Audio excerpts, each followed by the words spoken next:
how is the janazah actually prayed? The body is put in front of the imam, particularly during the space of where the head of the deceased is, and there are going to be 4 takbirat in this janazah salah. The first takbirah is the raising of the hands. You say Allahu Akbar, and at that time you recite Surah Al-Fatiha.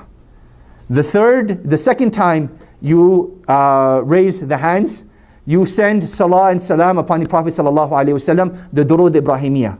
The third takbirah is the dua of janazah, the dua of the deceased. Allahumma ghfir lahum warhamhum wa'afihim wa'fu anhum wa akrim nuzulahum.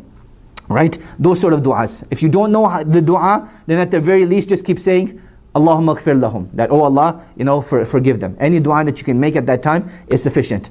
Then you do a 4th takbirah, and at that time you do Assalamu alaikum once. This is according to the sunnah of the Prophet sallallahu alaihi wasallam.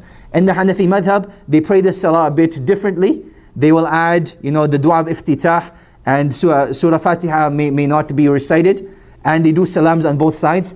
These are differences of opinions, but it's better to follow the sunnah for those that know how to do so. It's better to follow the sunnah for those that know how to do so.